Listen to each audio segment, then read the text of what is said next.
This week on the Andrew Yang podcast. It's hard to be here and actually not become less partisan. You end up being less partisan. You end up thinking in a less partisan way because you start seeing and interacting with these people that you might otherwise see as figureheads on TV or on cable news or whatever. A lot of the members of Congress here still do want to get things done. They do want to accomplish things. And so if you're willing to be open-minded about it, it does make you a lot more positive. And I wish that more people could see that from outside of DC.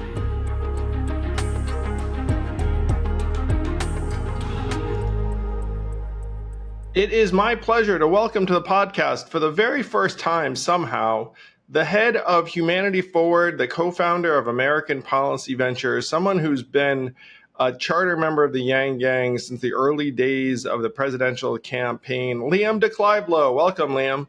It's so great to be here. Thank you so much for having me. Even though it's been a long time coming, it really feels like such an honor. That's kind, because you and I do at this point go back 7 or 8 years, or the years are starting to mount. So for someone who's listening to this, they think Humanity Forward, that sounds familiar. So Humanity Forward is the organization that we kicked up in 2020 that was originally around poverty relief, and then it kicked into COVID poverty relief, and then has transitioned now into this very wholesome, positive advocacy org in DC that put up a major victory earlier this year around the enhanced child tax credit, or the return of the child tax credit. So when people hear Humanity Forward, they're like, wait, what was that again? That's what it is. It's the organization that was founded based on the words of The Onion, where they said the American people hire lobbyists to fight for their interests. So how do you describe Humanity Forward if someone asks you? Yeah, well, exactly as you said, Humanity Forward kicked off in 2020 after your campaign, and to, among other things, to spearhead the ideas forward.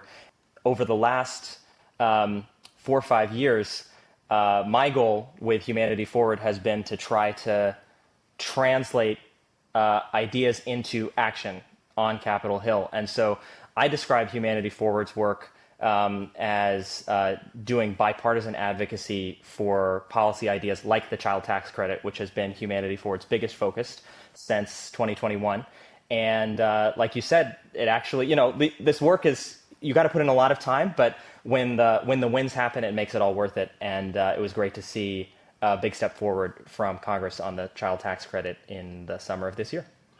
So I'd urge, if you haven't heard of the child tax credit, I wrote a post about it called Fewer Poor Kids, which really sums it up. But what it is it's money in the hands of parents that make less than a certain amount of money. It's generally per child. And the measure that Humanity Forward helped get through Congress amounted to something like $80 billion that would go toward improving the lives of maybe 65 million children. So it was like a very, very big win for those of us who think that kids should not grow up in poverty. Absolutely. And the child tax credit has had such a interesting story. And I think it's an example of how a policy can be perceived at different moments in time as being a Republican thing, being a Democratic thing, a conservative thing, a progressive thing. And the child tax credit really kicked up. George H.W. Bush talked about it. There was a version of it that was passed with Gingrich and with Clinton in the 90s. In 2017, under the Tax Cuts and Jobs Act, Republicans expanded it under Trump in his first term. And then what really sort of started politicizing the child tax credit in recent memory was 2021. So in 2021, listeners will recall, viewers will recall that there was a succession of 3 big legislative packages passed by Congress to deal with the economic fallout from COVID. And so there was the CARES Act in spring of 2020. There was the initial bill, bipartisan passage. Then there was an end-of-year package in December of 2020 that was also bipartisan. And then there was a package that was passed, the American Rescue Plan, that was passed by the Biden administration in a functionally very partisan way in early 2021, and that included a temporary expansion of the child tax credit, which, while positive for advocates of the child tax credit at that time for that calendar year, the problem was that because it was passed with Democratic votes, it started to be perceived in Washington, here in D.C., as a very progressive idea, or as a Democratic policy idea, even though it was something that Republicans were a big part of starting. And so the last 3 years, from 2022 till now, till 2025, has been a process of trying to depolarize the conversation around this issue and help everyone to realize that they have a stake in wanting to work on improving this policy, even if it's for different reasons on different sides of the aisle. Yeah, for the record, I loved the 2021 expansion of the child tax credit that reduced child poverty in the U.S. from something like 11% to maybe 5.5%. So it cut child poverty in half. I talked to religious leaders at that time who said they actually sensed in their congregations that people were less stressed out and were doing better. So, I mean, it was monumentally positive, in my opinion. The fact that it ran afoul of our politics is super sad, but it's great that we managed to convey to folks that this wasn't a blue or red thing. This was just like a family thing or an American thing. So if you're watching this on video, you're thinking, how old is this guy? If Andrew and him have been working together for 7+ years or so, they're trying to do some math in their heads. So now that we've illustrated some of what Humanity Forward and you have been working on this last number of years, what is the origin story? And I can kick off my version of it, Sure. which is pretty freaking funny. So we declare in February 2018, Andrew Yang says the robots are coming. And then you show up on our doorstep. I've got it right here. War on Normal People. Yeah, War on Normal People comes out that spring, 2018. And then you somehow show up on our doorstep saying, hey, I want to work on this campaign. So at that point, you were very young. I mean, you're still not exactly old, no offense. But what was it that drew you to the Andrew Yang presidential campaign back in 2018? It's an amazing origin story for me. I am so appreciative that you took me in, this random kid showing up, yes, literally at the doorstep of the campaign, which I remember emailing with you about it, sending you that cold message, and you responded very quickly and said, sure, come by and meet at our campaign headquarters, only to find out that was your mom's apartment, and it was quite it was quite the experience, and it was quite the day. But I remember being there and getting to meet you for the first time, and the very small team that was there at the time as well, to talk through what your vision was for why you were doing this and why you wanted to run for president, and the campaign and everything. And I think what drew me to it was something fresh, something different. I think we all have felt different versions of this over the last 10+ years of our politics, that things are shifting. We maybe don't know where they're shifting to and how exactly things will shake out, but we feel the ground shifting beneath our feet. And so there was something that really drew me to the fact that, instead of working on a campaign for a more established, well-known candidate, to work for someone who was bringing fresh new ideas to the table about the future of our country and where that ground shifting might be taking us, number one. And then number two, I thought it was really fun to work for someone that most people didn't know. I thought that seemed like a really amazing project. And it was one of those things, I'm not sure now looking back how you felt about it, but certainly for me, it felt like for those first 12 to 18 months, it felt like the kind of thing that could have, ended at any point. And it could have been like each month could be the last month, and it just kept going and ended up going far beyond certainly my expectations, and it was an amazing experience. We fell short of mine, though, Liam. No, I'm kidding.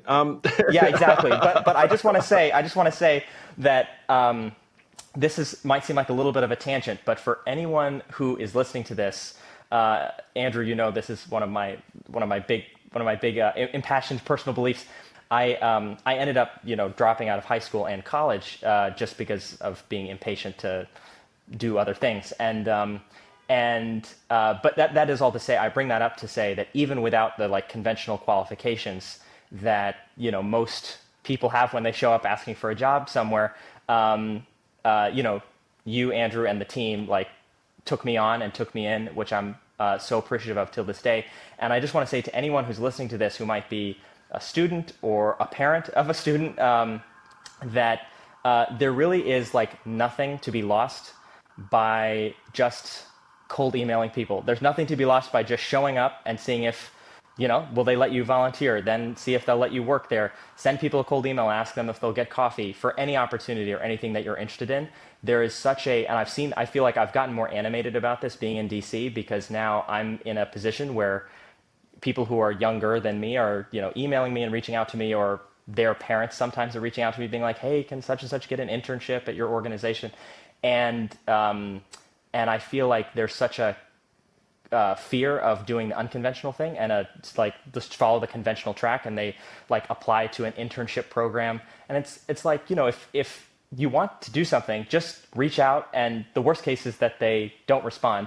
They will always think that you're at least plucky and taking initiative, which is a positive thing, even if it doesn't turn into something good. In this case, obviously, it really worked out for me, so it turned out great. But getting to work on the campaign. But I just I encourage other people to not feel like they're just trapped in what opportunities are laid out for them by their college or by their school, but to just go for stuff that they want to do. Well, certainly agree. And you were very plucky, Liam, but you were also very smart. I mean, your initial email that I remember was very well written and thoughtful, and you were clearly willing to put in the work. There's something of a universal human principle where if someone's like, hey, I want this experience, can you give it to me? Then I'm not trying to help you necessarily. I have stuff I'm trying to get done. Whereas if you invert that and say, okay, I did a lot of work and research and even reaching out to you, and I'm willing to travel to you on my own dime and show up and put time in and prove myself, then folks will be much more receptive. I remember being impressed by a level of communication and think, okay, young, smart, energetic, plucky, what's the worst that could happen in terms of at least giving him the time of day? Okay, well, then you were also just, the one benefit of youth too is you're not exactly super pricey. You weren't sure. I need the 6-figure contract to give you my opinion or whatnot. I'm going to give you a bit of recognition for something that you uniquely pushed us on, which was 2018. We're hanging around and you're like, you need to go on tour. And then I said, that's dumb. Absolutely no one is going to show up to that tour. It's going to be a waste of time. Who wants to tour to nobody? And then you said, that is the point. You must tour to nobody so that when you do catch fire later, there'll be all these shots of you just going around and talking to small crowds. Plus, you'll refine the message. You'll figure a lot of stuff out. And then I heard this and I was like, oh my God, he's right. We have to plan the tour for nobody. Which was the first Humanity First tour. And shout out to anyone who actually attended that tour, because you were a very, very early adopter. Yep. But it was this kid, Liam, deClive-Lowe, who was like, hey, I think that we should get you out on the road. And that first tour went to, I certainly remember Detroit, Chicago, Baltimore. There might have been a few other places. Zach was the bus driver. Cleveland. Yeah, Cleveland. Oh, yeah, Iowa Cleveland. City. Iowa City, of course. How could I forget Iowa? We've yeah, lived exactly. 25 Come on times. now. Goodness gracious. Yeah. No. We got to move past this segment of the conversation here. You're just making me bashful. It's all credit to you and the team for being willing to take someone in and have someone join the team and then let me test out a few wacky ideas, and plenty of them didn't work out. That one happened too, but it was an amazing experience the whole ride through, and then to see the whole team grow from 5 to 200 or whatever it became by the end, it was pretty amazing. Yeah, we'll leave out all of your bad ideas. No, I'm kidding. Okay. Yeah, thank you. I appreciate that.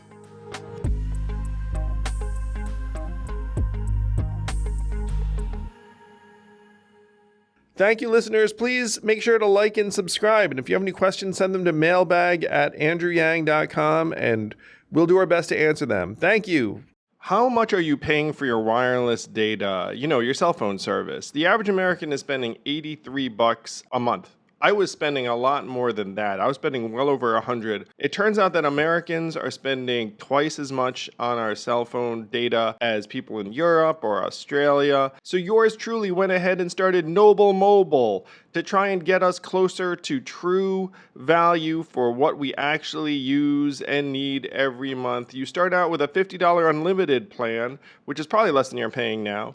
But if you use less data, you get a rebate of up to $20 back, a data dividend. Yup, I did it. I said it. Go to noblemobile.com and check it out. And if you want to be nice, you can go to noblemobile.com/yang so we can keep track of who the heck loves me. Check it out. Let's freaking go. Noble Mobile is coming here to put money in your pocket, data in your hands, and hopefully upend an industry that's been a little bit profity over the last number of years.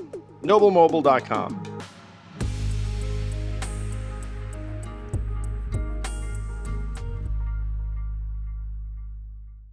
I forget what role we had you in, but you wound up in Iowa down the home Yes. stretch of the campaign. And when I run into Yang Gang anywhere in the country, there's like a code. And the code is, I was in Iowa. Sure. And then you're like, oh my gosh, you were in Iowa with us, because there were hundreds of volunteers who came in from around the country to fight it out for the Iowa caucuses, February 2020. Yep. One volunteer dislocated his kneecap on the ice. Yep. I have like a lot of dear friends who were there, a lot of folks who just dropped everything. And you were on the ground in Iowa for weeks leading up to it. Yeah, it was. I was there for the last 90 days, and getting to work with and manage an amazing team that grew to be about 90 on the team there for that home stretch. It was an amazing experience. The people of Iowa, like everyone says, every person who's done campaigns in Iowa, they all say, "Oh, people of Iowa are so amazing." It's true; they really are just the sweetest, most normal people in every way, and love the process. Obviously, the 2020, it seemed to mark the death knell of the Iowa caucus with how the results, as we all might recall, were the Democratic side of it. Thank you. The Democratic side of it was such a fiasco, but it was an amazing experience, and it's just great to see how you build something like that in the heat of the moment, and having, it's all the best stuff, right? Like of the late nights and the early mornings, and the team that's been in the office for 20 hours at a time, and everyone's running around doing everything. And it was a treat to get to do it. And I felt like it's one of those things also where certainly you feel like after doing even something for a very, very short stint like that, it kind of puts you in a frame of mind where you're like, well, this was so stressful. If you can get through this, you can get through anything, and you don't let regular jobs face you as much. Yeah, certainly everything pales in comparison to the stresses of a presidential campaign down the stretch. That's for sure. So then the campaign ends, and it's 2020. You then wind up leading Humanity Forward, that then pivots. So you move to our nation's capital, Washington, D.C., where you live now. Yes. And we started out with some money. Those of you who donated to Humanity Forward, thank you. And so you had a certain budget to work with. And then you managed to find some incredibly wholesome lobbyists who actually like the idea of advocating for children, families, like what? Yeah. Because so for most people watching and listening to this, first, lobbyist has a very bad connotation. Yep. Second, they may not love Washington, D.C. Yep. Third, they think that not much is, constructive or able to get anything done. Now, you've become something of a grizzled vet, though you're a very young grizzled vet. But, if you do the math, it's a solid 5 years between 2020 and 2025. So you've been there for over 5 years. For someone who wants to understand what the heck your day-to-day actually looks like, and how you build an org like Humanity Forward, Like, what has that story been? And to be honest, like some of it's probably going to be news to me. Absolutely. So it's been a great ride. I was in and out of DC sort of on and off in years prior, like when I was working on the political campaign circuit. And being here and doing this job, it has completely changed my viewpoint, just to say for a moment, on partisanship and on my politics. And I think that a lot of things that you learn being here, of course, from what you expect to what you actually see when you're on the ground, when you're meeting with senators and members of Congress and chiefs of staff, and you're working with and among and in the swamp. It's hard to be here and actually not become less partisan. You end up being less partisan. You end up thinking in a less partisan way because you start seeing and interacting with these people that you might otherwise see as figureheads on TV or on cable news or whatever, and you start interacting with them as human beings, as colleagues, and over time you just start like, yes, they're Democrats, yes, they're Republicans, but ultimately, at least for me, the thing that I'm looking for, like when I'm interacting with a congressional staffer or a member of Congress, is are they a serious person that wants to actually accomplish things? And I will say, contrary to maybe what most people listening might expect, a lot of the members of Congress here still do want to get things done. They do want to accomplish things. And so it puts you in a totally different frame of mind in that I think if you're willing to be open-minded about it, it does make you a lot more positive. And I wish that more people could see that from outside of DC. But answer to your question about the day-to-day, we, when exactly as you said, started the Humanity Forward advocacy operation. The child tax credit was sort of the obvious, clear goal to focus on. And so that is why HF's focus has been so clearly on that. After I mentioned earlier about the expansion of the child tax credit in the American Rescue Plan, that happened. And then it expired. As you said, the politics weren't there to continue it. I do think it's really interesting that when people look at the arc of this policy over this 5-year period, that it was Democrats who failed to get a permanent expansion of this policy passed and Republicans who succeeded. I think it's quite interesting. It's counterintuitive to what most people would think would happen. But Democrats fell short. And then between 2022 and 2025, there was a big effort, not just by Humanity Forward, but by a bunch of organizations on the left, the center, and the right, and a bunch of members of Congress who put in the work over the long haul to try to depolarize this issue, demonstrate how it could be important to both sides of the aisle. And then we knew, and many in DC knew, that there was going to be a big piece of tax-related legislation that was likely going to be advanced or worked on and likely passed in calendar year 2025. And so what Humanity Forward focused on was doing the work of building coalitions on both sides of the aisle around the child tax credit to try to put it in a position that regardless of how the election shook out and who was in control of the White House, the Senate, the House, that it would have a good chance of getting done in that tax package. And we were just so pleased and so happy that in the OB3, as some in DC are calling it now, the One Big Beautiful Bill, in the Republican reconciliation tax bill was included a permanent expansion of the child tax credit and a permanent expansion of it that is tied to inflation. And so the child tax credit will rise in its amount automatically with the cost of living for the first time. And so it's really quite consequential because now Congress won't need to go back 3 years from now, 5 years from now, 10 years from now to keep passing bills to expand the child tax credit. It will go up automatically. There will be 23.8 million kids around the country who will directly benefit and from this expansion. That was according to an analysis done by the Bipartisan Policy Center.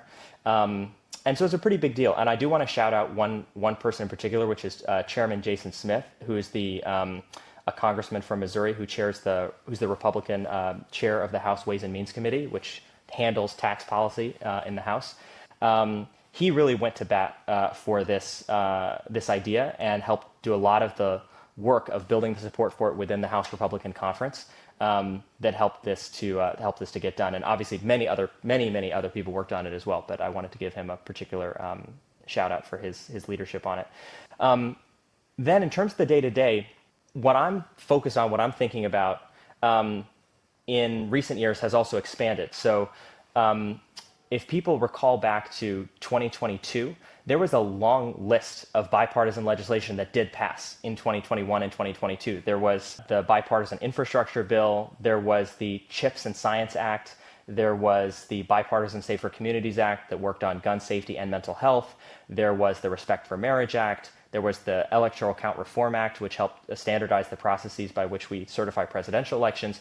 There was the PACT Act for veterans. There were a bunch of other bills that all got passed in 2022. And so at Humanity Forward, I and our then head of government affairs, Paolo Mastrangelo, who had come from a lobbying background in corporate lobbying world, and who we were able to recruit away from that to come lobby for the child tax credit, he and I were talking and realizing, like, look, like there is a model of a way to bring both sides together to get legislation done. And we saw a lot of it happen, particularly in 2022. There was that spurt of all that activity. A lot of it came from the Senate, where these so-called bipartisan gangs would come together and negotiate issues and then bring those issues to the floor for a vote and have bills passing with 65, 70 votes with Republicans and Democrats joining together. And that's how you create the most durable policy. And so the idea that he and I had was, what if we built an organization that was just specifically focused on trying to de-risk and foster that kind of bipartisanship, that kind of pragmatic collaboration, regardless of the topic that it's focused on. And so in early 2023, we started this new organization, American Policy Ventures, focused on that objective and doing that across a broad range of issues, not just one topic. And so for me in my day-to-day, what that means is that I get to spend a lot of time, and our team gets to spend a lot of time talking with members of Congress, talking with senior congressional staffers about the issues that they want to work on, about issues where they see possibilities for bipartisan collaboration, issues where they see interest in working across the aisle. And then what we try to do is try to help them be successful with that. And so I think that building that infrastructure, that apparatus that we did with American Policy Ventures really helped on the child tax credit, but it's helped on other issues as well. And now we're spending a lot of time, now that OB3, the Big Beautiful Bill, is done, we're spending a lot of time talking to members of Congress about what they want to work on next. Where do they see opportunities for both sides to work together? And even as terrible and as polarized as our politics might seem, I will tell people that there actually are a lot of things that people do want to work on, even if we don't hear about it in the news very much.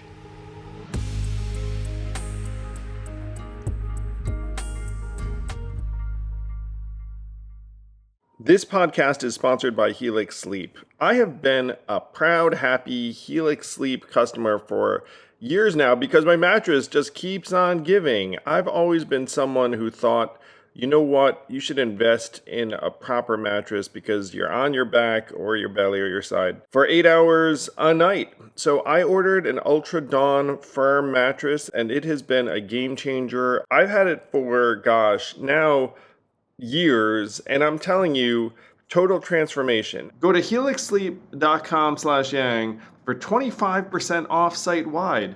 That's helixsleep.com/yang for 25% off site-wide. Make sure you enter our show name after checkout so they know we sent you. helixsleep.com/yang.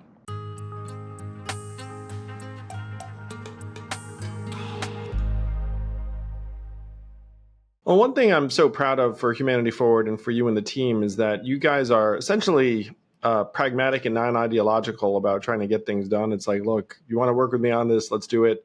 That family in Arkansas doesn't really care how that check ended up arriving. They just care the check arrived. And there are some people who maintain various purity tests in various ways. Like, oh, if you're touching this, I can't do that. I mean, there's a lot of that. In politics and media and social media. I mean, one of the great ways to attack someone on the other side is look at this person. They were at the same event as them. You can't trust them. So congratulations to you and the team by just saying, look, that stuff is not helping the average family.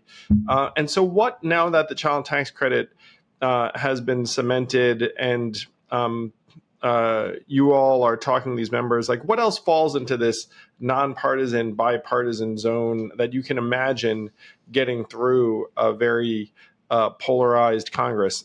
the team at American Policy Ventures has been talking to a lot of different members, trying to talk to a big cross ideological mix, conservative, progressive, moderate, Dem, Republican, House, Senate, everything. And there's a lot. The way that I think about it is like an iceberg, where there's the 10% of the iceberg that's above the surface of the water that we all see. And those are the issues that are being talked about on social media, that news channels are talking about, that are the controversy of the day, the topics that we think are the entirety of our politics, but really only represent a small fraction of what all the issues that actually matter and what can actually get done. So there's that 10%. But of course, that means there's 90% that's under the surface of the water that nobody sees and very few pay attention to. But almost because it's under the surface of the water, it can escape some of the polarization and politicization that is affecting our political conversation in this country. And so that 90% is where, I want to focus my energy, and I think more energy should be focused because that's where you can get things done. Some examples of things that I think are in that category. One is a big one that should be getting a lot more media coverage right now, frankly, is housing. This is a topic, obviously, you can be a Democrat, Republican. It's very important to people all around the country in every state. And members of Congress have heard that message about how important that is. And there is a bill right now in Congress, in the Senate, called the Road to Housing Act. And Road to Housing is not just a bipartisan bill, but it is so bipartisan and so broadly supported that it brought together one of the most unique coalitions I've seen working on something in recent memory. The bill came out of the Senate Banking Committee, which oversees housing policy.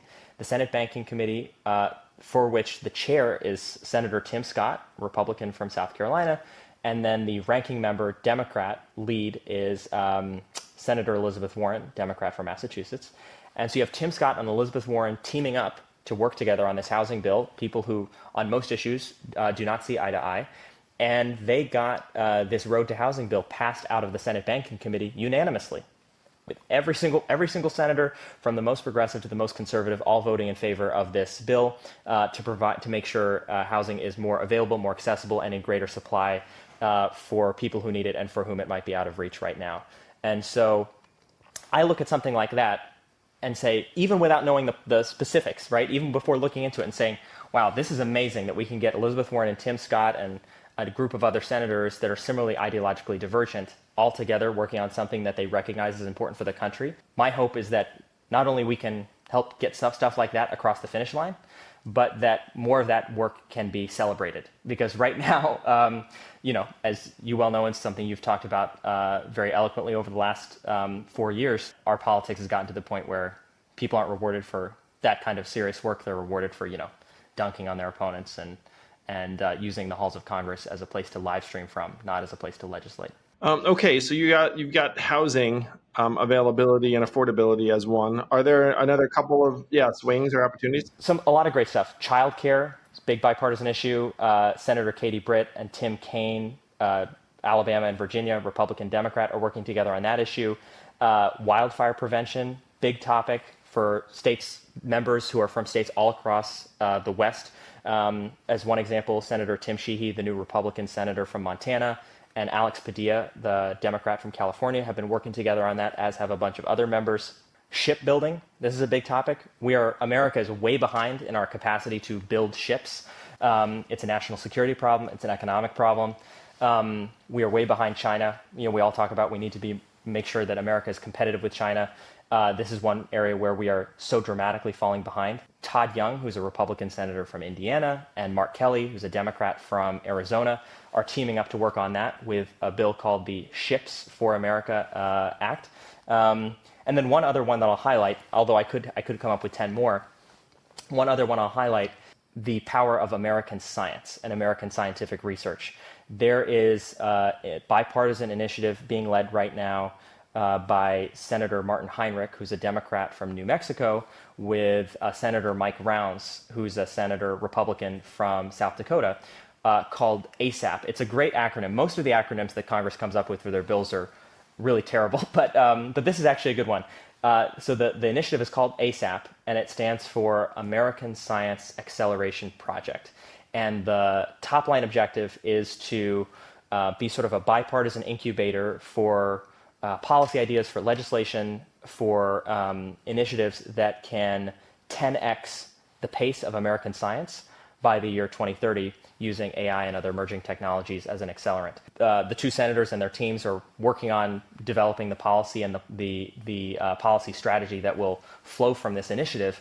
But it's a great example of two people saying, hey, doesn't matter which side of the aisle you're on, we all want American scientific research to lead the world on everything from national security applications to energy applications, health applications, and on down the list. And if there's something we can team up to do to make that happen, and by virtue of it being bipartisan, it's actually able to be durable and it's very unlikely to be repealed in a future Congress, then that's something we should do. And so all those examples are things that, are happening, and yet there's functionally zero attention paid to any of it. And unless you're sort of here and living it every day the way that our team is, you're not really going to end up knowing about it or hearing about it.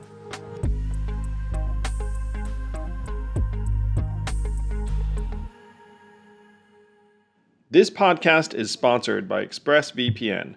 How did you choose which internet service provider to use? The sad thing is, most of us didn't have much of a choice because ISPs operate a lot like monopolies in the regions that they serve. They then use this monopoly position to take advantage of customers, and yes, they even sell your data, your activities to advertisers and big tech companies, and you don't see a dime. That's why I protect my internet surfing and devices with ExpressVPN. When you use ExpressVPN, it's like a magic portal to a perfectly safe and anonymous internet. And don't take my word for it. This is the #1 VPN service according to CNET. It's used by major companies all over the world. So stop handing over your personal data to ISPs and other tech companies who then mine your activity and sell off your information. Protect yourself with a VPN I trust to keep my privacy online. Visit expressvpn.com/yang. That's expressvpn.com/yang to get 3 extra months free. Go to expressvpn.com/yang right now to learn more.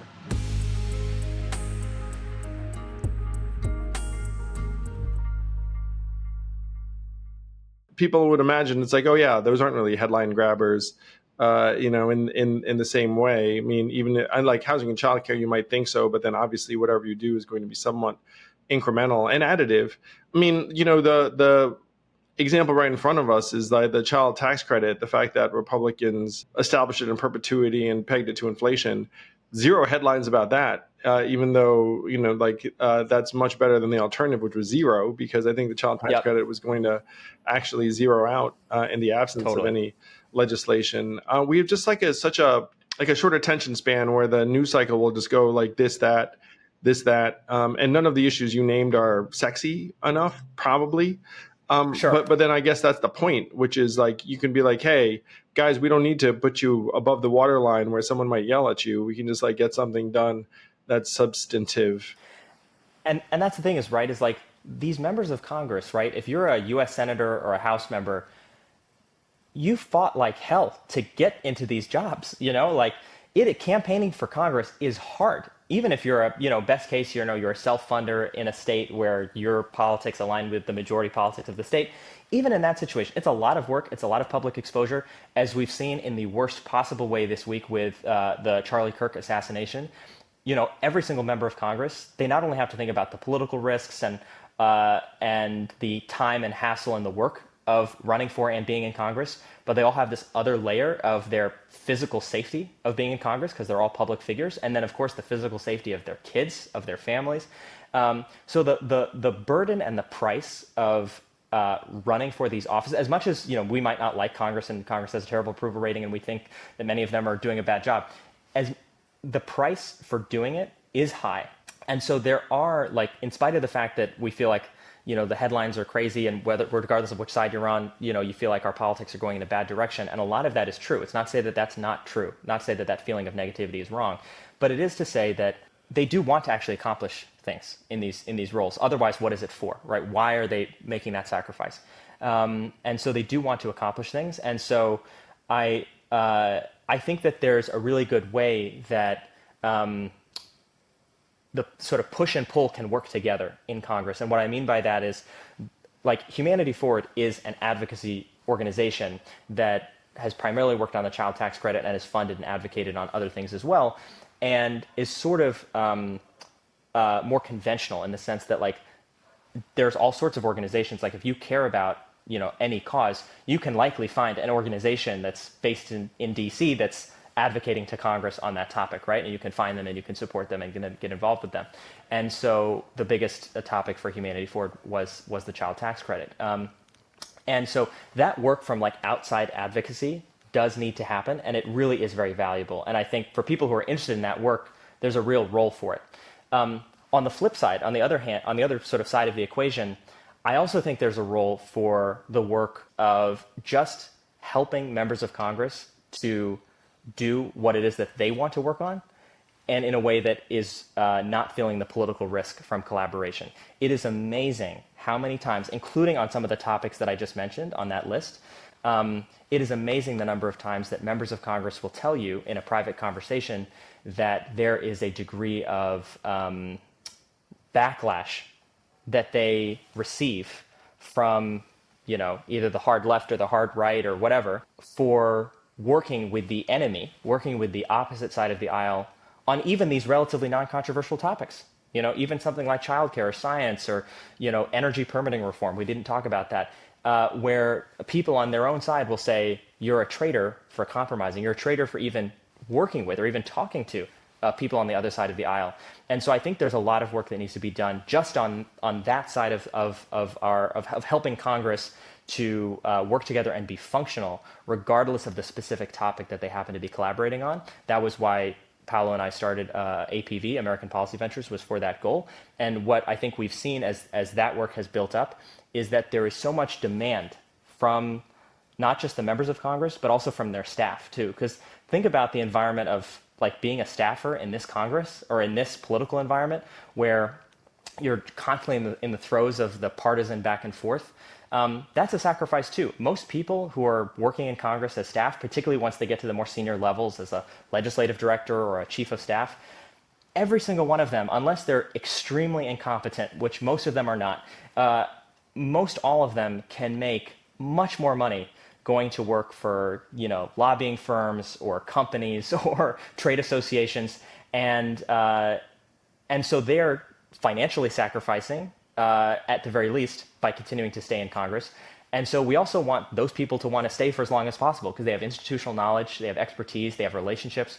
It is in our interest as a country for those people to want to stay in those jobs and want to do those jobs so that more of this stuff gets done, because it's remarkable from the outside, even though the staffers are totally unknown and they don't get any credit, it's amazing, you know, how much of the work they do as well. Yeah, I mean, certainly a lot of them could become lobbyists for more money. So you want them to, you know, hopefully get some good things done. They can that they can feel proud of. So if someone wants to help Humanity Forward or APV, how can they best do so? Now they've heard you talk and you're like, oh, this actually is very constructive. For folks interested, the websites are humanityforward.com, very easy to remember. And then for APV is apventures.org. And so anyone can go and get involved. We'd love to have more people involved from all around the country, so we absolutely welcome it.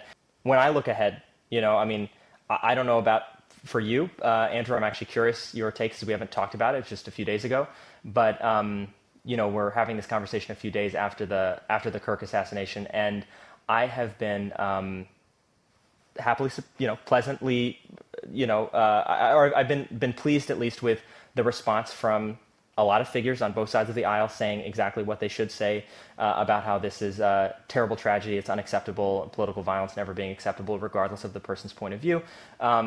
So there is plenty of that. It's not to say that doesn't exist. But I personally have been really shocked and concerned by the responses on the fringe of either side in response to this event, from the hard left who says, well, we disagree with what Charlie Kirk advocated for and spoke on behalf of. And so his death is not to be empathized with or even celebrated. It's something we should celebrate, and putting out, videos of people dancing about it. That's horrifying. And then on the flip side, to see on the fringe right, actors who voices, including those with pretty large followings, who go out there and say that this is a sign that we need to this is war. We need to declare there's like Charlie was the nice guy and he used words, but now we can't just use words because this is an all-out war. We need to crush the left. We can't have a country with these people making comments like that. It's so on both sides, that response is so disheartening, and it really has, like, kind of on a personal level had me a little bit off kilter the last couple of days, thinking about, like, why are we doing this work? What is the point of it? Why, sort of reminding me about the importance of getting people in a room together and talking as human beings about an issue. Even if it's a 10% chance that leads to passing a piece of legislation, it's worth it. So it's sort of been a reminder of that for me. And anyway, so I know I was just bringing that up, but I really was genuinely curious your perspective on that as well. I've been very sad and disheartened too. And I mean, you're in DC. I'm in New York, at least most of the time. And it's brutally dehumanizing to see some of the reactions.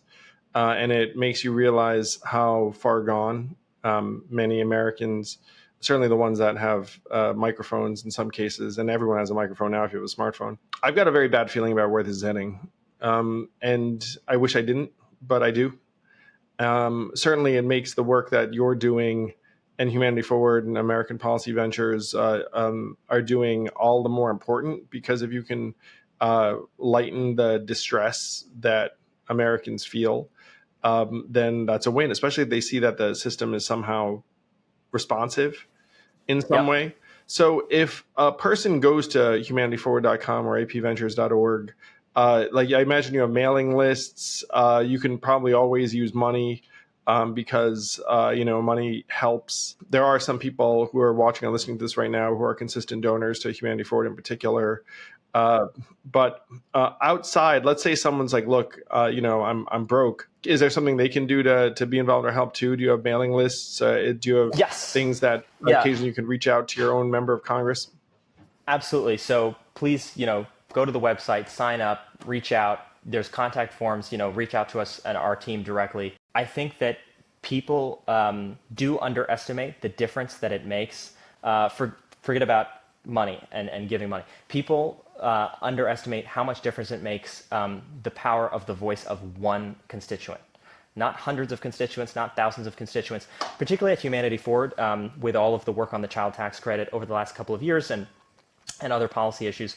It's been interesting to see how what tactics are effective and what tactics are not effective. And I think it's always changing, as the media landscape changes, as the digital landscape changes, the political landscape changes, the tactics evolve.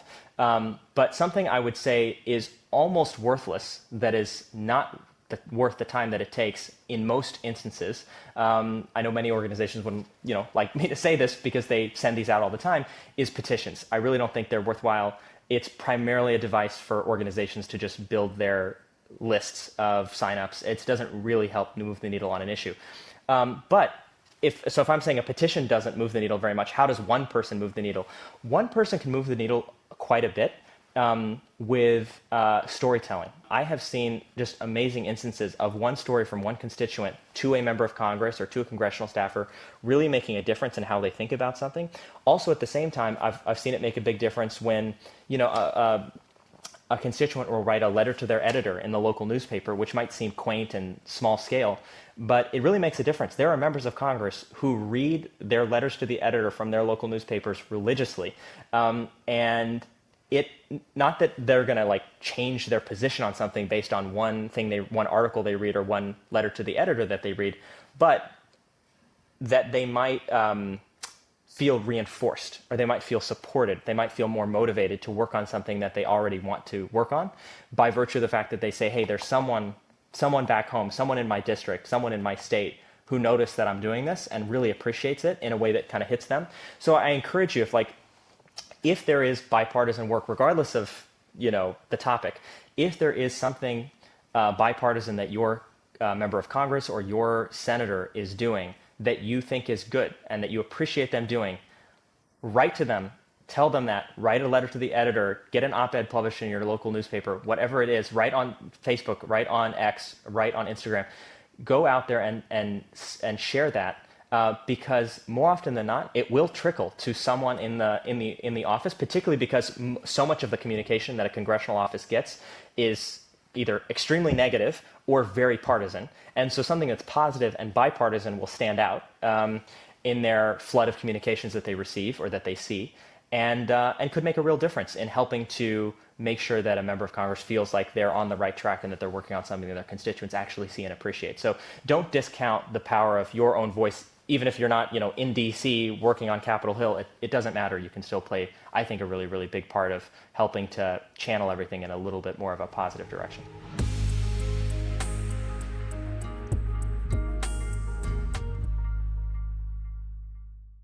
Summer is here, everyone, and where do you not necessarily want to be? Slaving over a hot stove cooking food. That's where Factor comes in. Factor's chef-crafted, dietitian-approved meals are ready to eat. Just heat them up in a few minutes, and you will be eating fresh, healthy food in no time. I'm not much of a cook. I enjoy getting my meals. It takes a lot of consideration, and I don't like to think very much. There are a number of things I don't like to do. And when you get a Factor meal, you know it's going to be tasty, healthy. My favorite is the horseradish encrusted chicken. And I have to say, you can tell the meals are healthy even as they taste great. You know that sweet spot? That's what these meals hit. Get started at factormeals.com/yang50off and use code yang50off to get 50% off plus free shipping on your first box. That's code yang50off at factormeals.com/yang50off for 50% off plus free shipping. Factormeals.com/yang50off.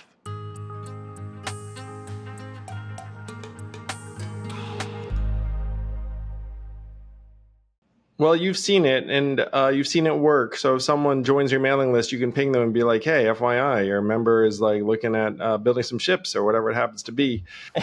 Humanity Forward and you, Liam, are some of the things I'm proudest of in terms of the 2020 campaign.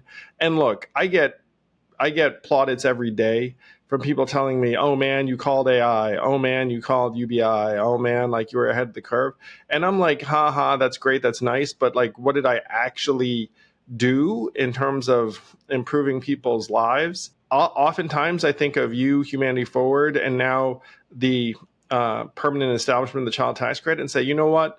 $80 billion, 60 million kids, tens of millions of families, we can hang our hat on that. And the way that happened was through 5 years of blocking, tackling, and thankless, invisible work by you and the team in DC. I mean, you did some other things too that maybe eventually we'll be able to celebrate that. But there was no pointing to yourself. There's no chest thumping. There was no back patting, because one of the things I admire about you and the team is you're like, look, we don't talk about our shit in public because a lot of the times these people are going to take heat for sitting down with the enemy. So let's all keep it on the down low until maybe every once in a while we can get something done. So if you supported me in the presidential campaign, which you probably did if you're listening to this, this one's for you in the sense that you helped make this happen, because as you can tell, if not for the presidential campaign, Liam deClive-Lowe here is definitely not running an advocacy org in Washington, D.C. Who knows what he's doing. Yeah, no, 100%. I feel so lucky to get to do this type of work. And, when you and the team launched and started Humanity Forward in 2020 and set it on this course, and then allowed me to try out this wacky idea of trying to do bipartisan lobbying on Capitol Hill around the child tax credit. It's just been an amazing ride, and to get to do it has been a treat. And you're exactly right. Every single person who was a part of the presidential campaign was integral to making this happen and setting the organization, setting Humanity Forward on this course to be able to work on this. And, it's the difficult thing about the plus and the negative. The plus of doing policy advocacy, working in Congress, is that if you get something done, the effect is enormous, right? It affects millions and millions of people. It's at a scale that it's hard to achieve any other way. The downside is that you can't run the control trial to know exactly what would have happened had you not done your piece. And so I certainly want to give credit to a lot of the other organizations and groups and members of Congress who worked on making this child tax credit expansion happen. It was many people at the table, not just us. But I really do want to thank every single person who made HF possible. And because I think we did have the opportunity to play a really consequential role in getting this across the finish line and helping people see that this is something bipartisan. It doesn't need to be super politicized, even in a really political time. And the other thing I'll say about that is, like, for those who might be listening to the comment that you made earlier that I realized I didn't respond to, which is that people have a negative connotation about, like, lobbyists or lobbying. I think this is like a broader message separate from our work in DC, just more generally. I do think that there is a reticence from a lot of good people who do want to make things happen to, like, use the tools that work to get something done, right? There's a lot of really nice organizations that I think have a skepticism about doing something like lobbying because they think it sounds dirty and not positive and wholesome. And really, lobbying is just a tool. It's just a tool, and it's can be good or bad depending on the purpose for which it's being used. But it is really just that, a tool. And I think if more and more people who want to make a positive difference on whatever topic or on whatever issue embrace the tactics that are effective, that actually work, then even more good things could be getting done. There's a reason why an enormous billions of dollars are spent on lobbying. There's a reason why most companies and trade associations have large lobbying and government affairs teams and PACs, is because they're effective. They're not doing them out of the goodness of their hearts. They're doing it for a reason. And so my hope is that over time, more and more people will do that. The people can have a seat at the table. Just 100%. Like the Onion drew it up, just like Liam and his team are making it happen every day. Humanity Forward, humanityforward.com. Congrats, Liam. I really am super proud of you and the team, everything you've accomplished and will accomplish. And I would just want to personally take credit for all of it. No, I'm kidding. No. Really, truly, though. I want to give the credit to everyone in the Yang Gang who helped make our campaign happen, because it was an unlikely campaign, an unlikely journey. I don't know if you can tell, but Liam deClive-Lowe here is an unlikely journey of his own. But this is 1,000% real and happening. Yeah.